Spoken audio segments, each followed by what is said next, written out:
যে এটা আমাদের সানবাবু, দেখতো এই যে সানবাবু এখন আমাদের সঙ্গে একটু দুষ্টুমি করবে। এটি পৃথিবীর দ্বিতীয় সামাজিক পাখি। আমরা ওকে একটু বেঁধে রেখেছি, কারণ ও ফ্লাই করে, ঘরের মধ্যে ফ্যান আছে। আমরা ওর ডানা ট্রিম করি নাই। ডানা ট্রিম না করার একটি কারণ আছে, সেটা হচ্ছে যে আমাদের আরেকটি পাখি আছে টিয়া, ওর নাম হচ্ছে গিয়ে মিমি। ওকে আমরা ডানা ট্রিম করে দেওয়ার পরে ও হারিয়ে গিয়েছিল। সেটার একটা মানে সেই করুণ অবস্থা, যখন ও হারায় যায় তখন আমরা আর ওকে খুঁজে পাই না, কারণ ডানা ট্রিম করার কারণে ও ফ্লাই করতে পারে না। কিন্তু সোজাসুজি হাইটে ফ্লাই না করতে পারলেও কিছুটা সোজাসুজি ফ্লাই করতে পারে। পরে 5 দিন পরে আমরা আরেকটি দোকানে খুঁজে পাই। এরপরে আবার ও হারায় যায়, আবার 3 দিন পরে আবার তাকে আবার বাজার থেকে কিনে নিয়ে আসি। তো পাশাপাশি এই যে আমাদের এটা সানবাবুটাও হারায় যায় বলতে ও ফ্লাই করে চলে যাওয়ার পরে একটা গাছে গিয়ে বসে। আমরা অনেক খোঁজাখুঁজির পরে ওকে আবার খুঁজে পাই। ওকে যখন ডাকি ও তখন চলে আসে ফ্লাই করে। তো এই জন্যই সুবিধা হচ্ছে যে যদি আমরা ডানা ট্রিম করে দিতাম তাহলে হয়তো সানবাবুকে আর আমরা খুঁজে পেতাম না। দেখুন ও খুব দুষ্টু। ও মানে সারাদিন এই যে এইরকম খেলাধুলা করবে। হ্যাঁ, এই যে দেখেন কি অবস্থা।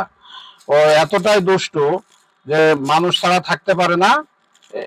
এই সারাদিন কি বলে, যেই বিছনায় আসুক তার সাথে এই আমাদের আঞ্চলিক ভাষা আছে গুত্তাকাই করা। ও শুধু গুত্তাকাই করবে। এই দেখেন, ওর কাজই হলো মানুষের সঙ্গে থাকা। এই জন্য ওকে সামাজিক পাখি বলা হয়। পাশাপাশি আরো ব্যাপার আছে, ওর যে নিজস্ব বাসা, ওই বাসাতে মানে যে ও যেখানে ঘুমোয় সেই জায়গাটা ও কখনোই নোংরা করে না, ওখানে কখনোই পটি করে না। বাসার বাইরে পটি করে, তাই বলে আপনার ঘাড়ে কিন্তু পটি করে দিবে, সমস্যা নাই। কিন্তু ও ঠিকই বুঝে যে ও যে বাসায় থাকে সেই বাসাটা পটি করা যাবে না।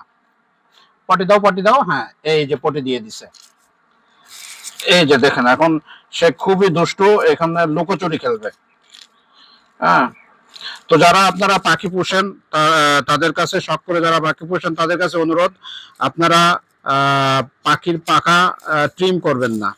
অনেক ইউটিউবার আছে যারা আসলে তাদের ভিউ বাড়ানোর জন্য তারা পাখির পাখাগুলা ট্রিম করার বা বিভিন্ন পরামর্শ দিয়ে থাকে। এগুলো আসলে ঠিক না। হ্যাঁ, খাঁচায় পোষেন, দরকার হয় কিছুদিন পরে আপনি পোষ মানে গেলে পারে একটু সতর্ক থাকেন, কিন্তু এই ডানা ট্রিম করা যাবে না। এই যে সানবাবু এই জায়গায়, এই দেখেন সানবাবু সারাদিন ওর সাথে এরকম খেলা করতে পারলে ও শান্তিতে থাকে। এই যে ও খুবই মিশুক পাখি। এই যে দেখেন কি করে। হ্যাঁ, দেখেন কি করে।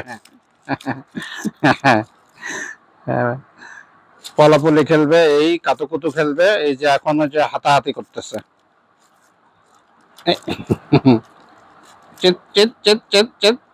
হ্যাঁ, ঘোরো সান, ঘোরো। ঘুরতে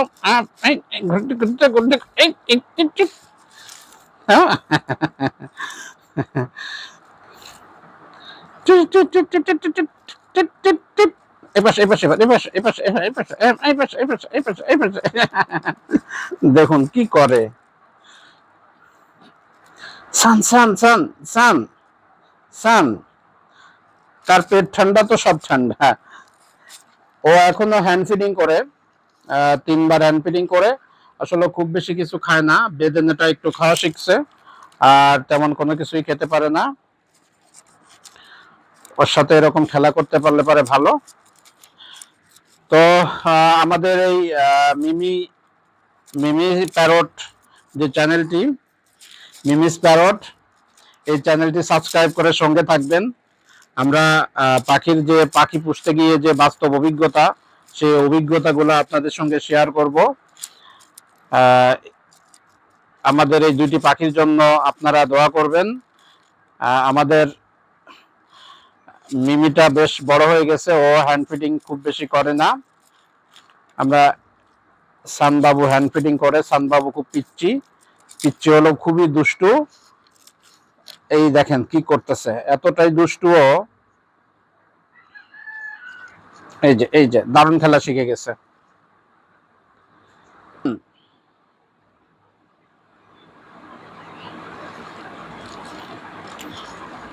সানকনুর বেবিকে ম্যাঙ্গো ম্যাঙ্গো বার্ডস বলা হয়, কারণ কিছুদিন পরে একদম পাকা আমের মতো হলুদ হয়ে যাবে। এটা হালকা red factor, double red factor হবে না। মাথাটা দেখছেন যে একটু ইয়া আছে, রেড আছে, এবং তার ডানার নিচেই রেড আছে।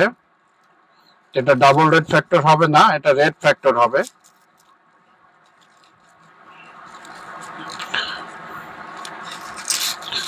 সে খুব দুষ্টু, খুব দুষ্টু, ছোট্ট পাখি কিন্তু দুষ্টু অনেক।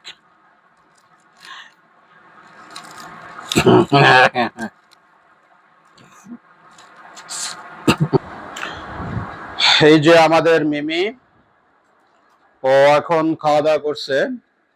ও খুবই শান্ত, খুবই নম্র, খুবই ভদ্র। এই যে দেখুন না, ও কিন্তু দুষ্টু, একটুও দুষ্টু না। হ্যাঁ, বেশ লক্ষ্মী। এই যে আমাদের মিমি আম পুমপুচু লক্ষ্মী। এটা এটা অনেক লক্ষ্মী। হ্যাঁ, ও আমাদের কাছ থেকে দুবার হারিয়ে যায়। ওর ডানাটা ট্রিম করা আছে, একটু যদি আপনাদেরকে দেখাই। এই যে ডানাটা ট্রিম করা, এটি আমার সবচেয়ে ভুল ছিল। আসলে পাখি হারাই গেলে পরে তার জন্য কষ্ট লাগে নাই, কষ্ট লেগেছে ও যখন হারাই যায় তখন ও হ্যান্ড ফিডিং করতো। এখন ও খেতে পারতো না। হ্যান্ড ফিডিং অবস্থায় কোথায় গিয়ে পড়বে, কি খাবে না খাবে, এই চিন্তাতে সারা রাত ঘুমোতে পারি নাই। তা আলহামদুলিল্লাহ, আল্লাহর কাছে লাখো কোটি শুক্রিয়া, ওকে আমরা আবার পেয়েছি এবং আমরা ওকে বেশ ভালোভাবেই যত্ন করে বড় করতে পেরেছি। ও এখন পেয়ারা খাচ্ছে। আমরা একটা একটা করে ওর ডানা তুলে দিব। তুলে দিলে পারে কিছুদিনের মধ্যেই ওর নতুন ডানা তৈরি হয়ে যাবে। তখন আমরা ওকে নিয়ে ফ্রি ফ্লাইট ট্রেনিং করাবো। তো ধন্যবাদ বন্ধুরা, ভালো থাকবেন। আসসালামু আলাইকুম।